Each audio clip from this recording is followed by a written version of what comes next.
increased appreciation for long form.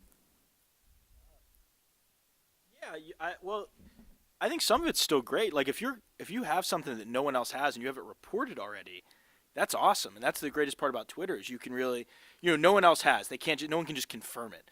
Whereas what we've talked about before, when so and so signed or so and so is injured or this, that stuff, report it. Spend more time reporting than tweeting it, and you'll never go wrong spending more time reporting, because like for us for ESPN, they don't really care. For someone like me about breaking news, they'll care that it gets hits, and if it's reported more, all they care about is that it's out there. You know what I mean? That's the best part is just get your product out there. I would say too about like you mentioned long form. I think what's led to this like growth of long form and the renewed interest in long form is there's just better writers doing it. I mean, this year, yeah, I saw somebody wrote the other day something silly about how the talent in sports writing is all gone. I say 100% off. The sports writing today is better than it's ever been, far and away better than it's ever been. And I think that's what you've got in terms of long form. The people that are doing long form sports writing are doing it much better than anybody's ever done it. Well, yeah, right. Unlimited space and just sheer talent. I mean, the talent is out there, and there's more outlets for that talent, than ever before with websites, still papers, magazines, things like that. So I think that's more than like anything that's happening on Twitter. That's what's driving the rebirth of long form or the renewed interest in it. I have a question going on from the long form discussion. I'm sure a lot of you have read the Dr. V article on Grantland. It got a lot of play in the media about whether it was ethical or not to write that the way they did. What was your opinions of that article, and would you have written it that way? It was fascinating. I mean, you couldn't put it down. Yeah. Yeah, and there was a backlash. It even took a few days, if I recall. I know Grantland even, Bill Simmons even admitted some mistakes that were, he wrote an apology, and I'm sure the writer would do things differently as far as, for those who read the story, I mean, he revealed to one of her investors that she used to be a man, and that created a whole can of worms right there. So I'm sure there are things they would have done differently from a reporting standpoint. I do think I still think there was value to the story. I think it was a fascinating story. I think there are ways it could have been written differently, and it could have been, it was sensationalized a little bit. As you're reading it, it was almost like a horror story, the way it was presented, that this woman was formerly a man, and I think that could have been handled a lot more sensitively. But I do think there was value to the story itself. I think it speaks to what Terrance talked about with diversity. And this is the fact that most people probably don't know anyone that's transgendered, or you might know someone who might not know they're transgendered. That's a very specific minority, and I think the ignorance there that came with that story and the reveal of like that it's like a detective novel and it's not, it's someone's life, was handled poorly, and everyone's admitted that. And I thought the ending of that story was a disaster basically. But that also came because if you look back at it, Simmons wrote that it was done piecemeal. This wasn't something that was done quickly. It was done over a long time, and that was bad, very bad. But you're right. The story was interesting in and of itself, but there were mistakes made, and I think the people addressed them. And I think Christina Carl is someone who I know lives in Chicago, and you should read what she wrote if you haven't already. Speaking to issues with writing, what is your own writing process? How do you make sure you're producing pristine and quality content at the speed or that's needed compared to online formats now? Or how do you prepare if you're really facing that tough deadline? I mean, like anything, it's trial and error. I mean, you do get better. I'm sure there's, some of you, I used to struggle with deadlines when I was here, and you feel that pressure, but it's like anything else. The more you do it, the better you get at it. It becomes kind of second nature, and you learn that, you're going to make mistakes. You can't kill yourself over the mistakes you make writing on deadline, because they're going to happen. You just have to, you develop this kind of voice in your head, just pushing you to the next paragraph, to the next paragraph. I think that just comes with time. I think over a period of time, one of the things I learned is that preparation is the huge key to overcoming tight deadlines. I mean, we all come upon situations where I can't tell you. I mean, where I've had 15 minutes after a game ended to get a story in. There have also been times where I've had to basically push the button at the end of a game. But in the way that you do that is through preparation. You have to know the subject that you're covering. You have to know it well. You have to know the themes. You have to know the different storylines, and you have to be able to carry those out as that game is going along. I mean, of course, I'm not, I'm writing as the game is going, but I also know what I'm writing about. I know what the records are. I know what the history of that current series is, and those sorts of things. And those things kind of help you overcome the tight deadlines. I mean, because if you don't know, like if you just come in kind of cold and you're trying to write about two teams that you really don't know a whole lot about, and you only have 15 minutes, I'm gonna tell you, you're not gonna make that deadline. And the copy that you're gonna turn in is not gonna be very good. Whoever you're writing for, you probably won't be writing for them very much longer. So you just really have to know your subject. Come in with as much knowledge and preparation as you possibly can, and that makes meeting your deadline that so much easier. Like I was always surprised. Like columnists, a tricky thing that I learned about how columnists work. A lot of times, if you know that you're on a tight deadline, a columnist will a lot of times will come in with 2 columns kind of already written, and they really do this. And I mean, and so depending on how that game goes, they'll switch it to but that comes from preparation, and then you just sprinkle in a little bit about the game, and I mean, and it all kind of works out. But once again, it goes back to being prepared. Yeah, I was gonna echo. I think preparation is absolutely essential. Exactly what he said. You have to know before you go, what's going on with each team, what's going on in the situation you're walking into, and it plays a huge difference. And also, take care of everything you can take care of. Like Mike and I work on a system, that has a shell of a file that one of the first things I do when I do a game story is I just set up the file. Little things like that save you, a few seconds here and there, and it could be really helpful.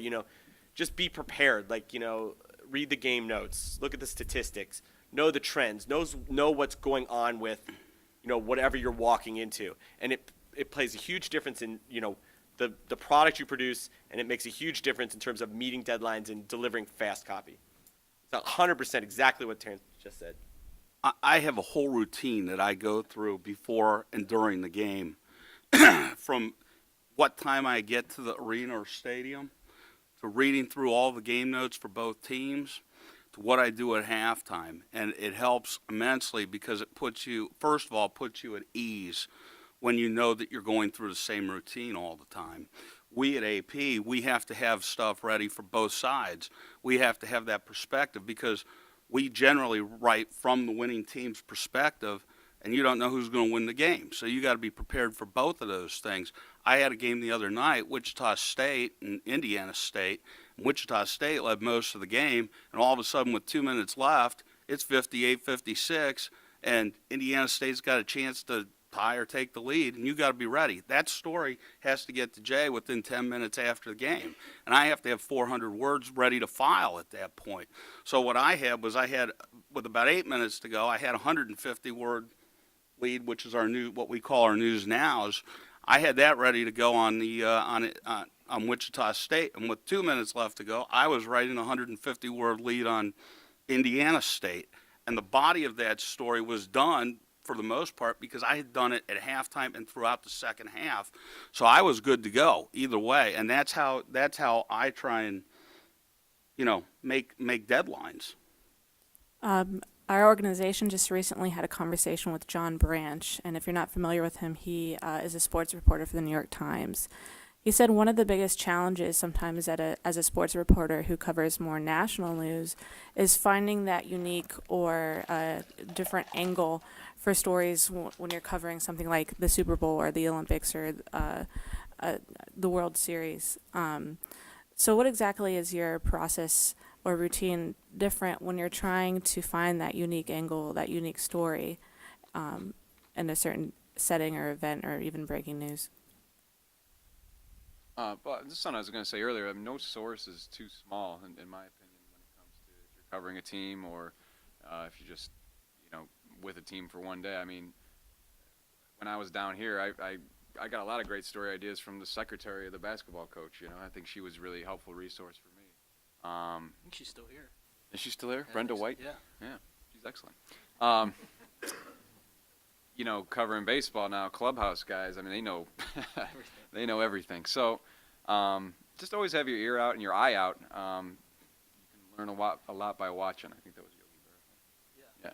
Yeah, you can observe a lot by watching.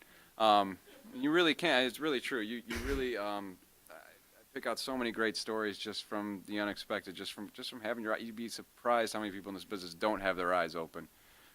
Maybe because Or they're on deadline, or they're on Twitter or whatever, and you see so much the way people interact with people, or a small moment. I remember I was covering a couple years ago. I was covering the Rangers and Tigers in the American League Championship Series, and I just noticed during batting practice there's this older gentleman, a coach I hadn't remember seeing before with the Rangers, and guys really gravitated towards him. And I asked our Rangers writer about him. It turned out this guy was the manager of the AAA team, and they brought him up for the playoffs just to be around, and he had managed just about all these guys in the Rangers system at one point, and he's a Vietnam War veteran. He had this, great personal story, from his war experience, and everyone in the organization just really gravitated towards this guy. It turned out to be, I thought a pretty good feature and about something that nobody else was writing about this guy, because they're going to write about a star player or whatever. But there's always interesting.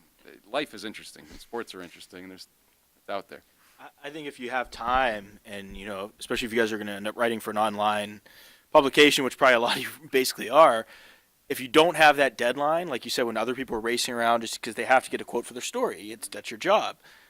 I've been able to sometimes just hang out in the locker room, and you wait, and then you can usually get some stuff maybe people don't have because of their time constraints. So that's always a good option too. And what you said about Brenda.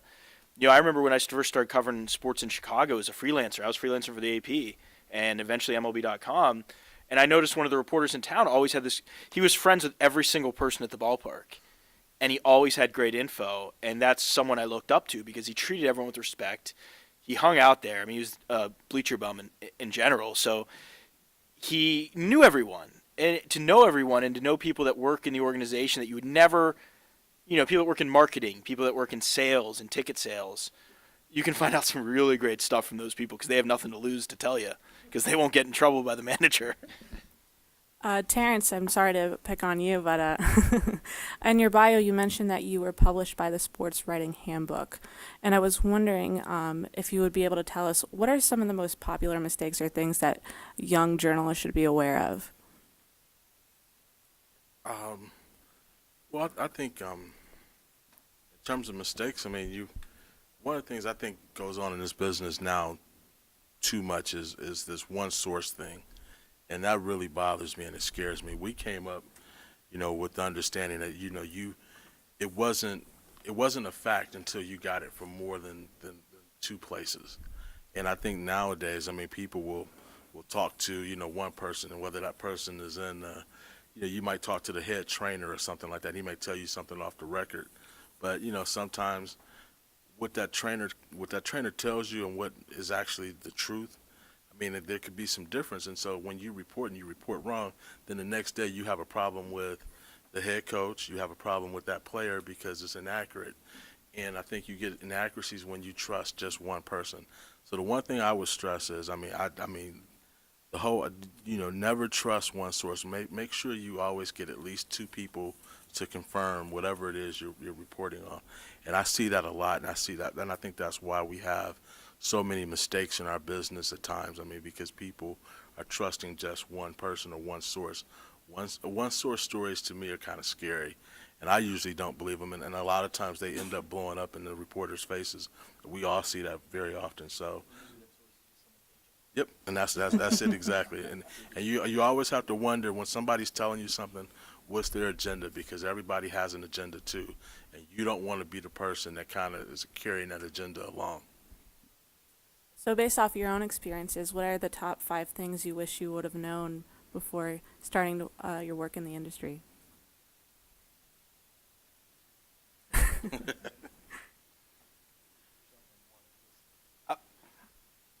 I wish I would have known the direction that the industry was going to go over the next 25 years. But, we didn't have things like the internet and multimedia and all those sorts of things, and they're such a part of everyday life now. I think for me, the craziest part is when I came down here and I knew I wanted to be a journalist and I wanted to be a sports journalist, I always sort of assumed that I would end up going back home to Cleveland and writing for the Cleveland Plain-Dealer for the rest of my career. I just thought that that's how it would happen. And as, luck would have it, I've never written for the Cleveland Plain-Dealer. I never thought about not living in Cleveland. And, and I've lived all over the place since then, and it's been a wonderful experience. But I never thought about not living at home. I mean, and I remember, and Justice probably remembers this too, when I was a sophomore, I got an internship, and this should have told me what this life was going to be like. I got an internship through the NABJ, and that's the National Association of Black Journalists. And they told me that by winning this internship, that they would place me as close as possible to my home region. They sent me to Sacramento, California. I don't know how, but that was kind of the sign of things to come, and I had to grow up. I mean, I was used to being around my family. I was used to being around my friends, and so I had to, change. I mean, I had to change that up, but I think, for the most part, it's been for the better. I mean, my eyes have opened up to a whole different world, and it's to the point now where, I still love home, and I treasure it, and I enjoy when I'm there, but I like being other places now, and I'm good with that. But I didn't know, as a young kid sitting in you guys' seats, I never thought, I would have gone and lived in all of these other cities and seen all of these other different things. My plan was to go back home to Cleveland straight out of college, and that never happened. I would have networked better and not with people like me, because I can't hire you. I try. People send me stuff all the time, and my editor finally put me on a reply all to someone saying, we don't have internships at ESPN Chicago, stop asking. But to editors and to professors here, I don't know why I didn't know that in college. I think I'm just kind of an idiot.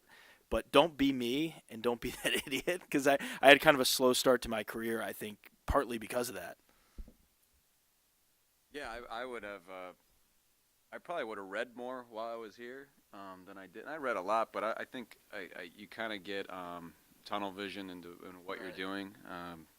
Knowing the Mid-American Conference in and out might not help you much when you get out.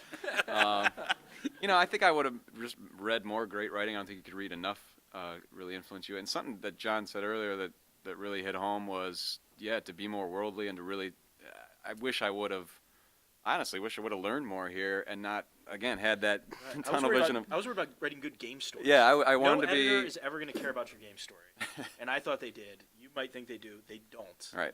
It's a good thing to practice, and it's great. It's great work. Whoa, don't lead these kids Listen, I'm just astray. telling You the got to be truth. able to write a game story. You have to be able to, but that's like a fundamental thing. That's like saying you have to be able to spell right. Right, but that's where you start.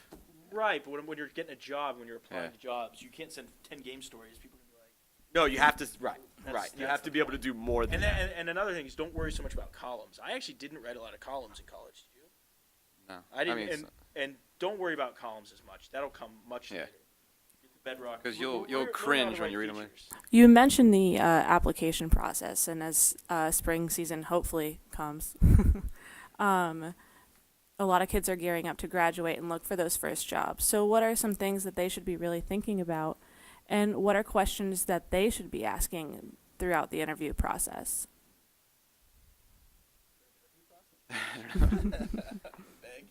I think you. I think I think one kind of call back to what Terrance says. Cast as wide of a geographic net as you can, like country, hopefully world, maybe. Look far and wide. I can't stand it. I have people every once in a while come up to me and say, "Hey, I want to be a sports writer." I'm like, "Okay, well, where are you looking?" And they're like, "I'm right. I want to get on with the Chicago Tribune." Right. You know what I mean? You have to look far and wide, okay? And I think you also have to be ready to really go for it. You know what I mean? Like in terms of applying a lot of different places, stuff that you may have a slight interest in, maybe not. Just get your resume, get your stuff in front of as many people as possible. You don't know what's gonna happen. I'll tell you a quick story. When I did the foreign correspondence after school. I was there for about 3.5 months at the end of '99. I get back and I'm literally flooding the market with resumes. I'm sending everywhere. I got my first job because one of the guys I worked with in Israel at the AP bureau in Israel was a radio guy, Mark Levy, and he said he went to high school with the editor-in-chief of the Journal-Gazette in Fort Wayne. And that's how I got my first job, basically, because they had a sports writer opening, and I was applying for every sports writer job I was applying for. I was applying for 10 news jobs. So literally, I mean, it could have gone another way. I could be doing something different altogether. And he literally went to bat for me, recommended me. The sports, and you find out a lot of this stuff later. The sports editor was still there, but it's in a different position. We became friendly over the years, but he didn't want to hire me. It became clear later he did not want to hire me. The editor-in-chief said, "You're hiring him," and they basically, and we got to a point where we were really good, and he helped me and stuff. But you don't know how it's going to work out. So get your resume in front of people. You have a friend, somebody who knows somebody, hand your resume. You just don't know what's going to happen or where it's going to be, and be persistent. Be ready. Like it could take a while, and try and keep your hands in it while you're doing it. If you go home, call your paper or local, say, hey, you need a high school stringer. You need somebody to do something. And if not, open a website, write something. Just keep writing. Keep your hand in it. Keep doing it.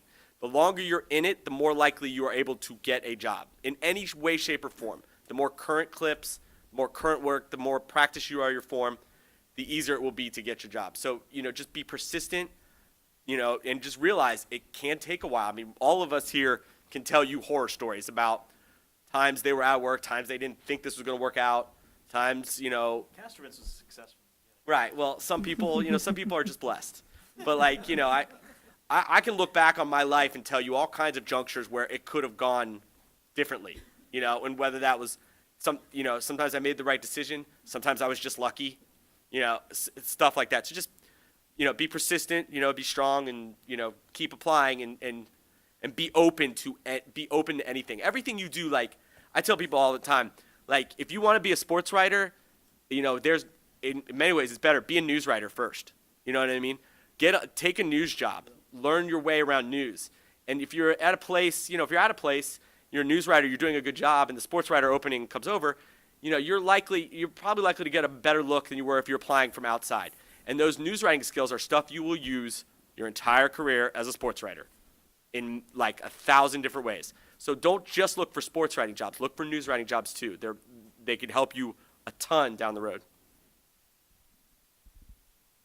I would say, once again, I go back to making sure that while you're here, you're doing the things that, make your time count, like I said earlier. Work with WOUB, work with the Post. Internships are huge. I mean, you got to have good, solid internships. You also have to do your fair share of networking. I mean, whether it be, attending conferences and conventions and things like that, where you'll have a chance to meet people and rub elbows with the right folks who can and will give you jobs. And you never know where those jobs are going to come from. I told the OUSPJ last night, I was meeting with them, how I got my first job, and it's really kind of funny. I was at a convention, and I met a guy, and we talked for a minute, and then he saw me again later, and I was preoccupied doing something else, and he came over to me and said, hey, I want you to meet my boss. But I was kind of preoccupied with what I was doing, so I was like, well, I'll meet him later. I don't, not right now. The dude said, no, come on, you coming with me right now. And so he grabbed me, and I went ahead and I went with him. I met with this sports editor for 2 hours. This is the summer before I graduated from college, so this would have been like the summer of '91. Make a long story short, me and this guy, we met. I gave him my resume, my clips, and we never talked again. I never talked to the gentleman who had introduced me to his boss either. Well, that March, I get a call from the Kansas City Star, and there was a sports editor. His name was Dale By, and he says to me, hey, Terrance, I have this job opening here, and I'd like to know if you'd be interested in coming to interview for it. And I was like, yeah, sure. So I go, I interview for the job, and I couldn't really remember the guy's name who introduced me, but I did, at some point during the interview, I said, hey, I'd like to see that guy again, because I said, the guy who introduced me to you. And so he looked at me for a minute, and he was, then I brought it up again. He says, well, he said, I didn't really want to tell you this, but you're interviewing for his job. He got fired. Okay. So, but I mean, and so, but that's how I got my first job,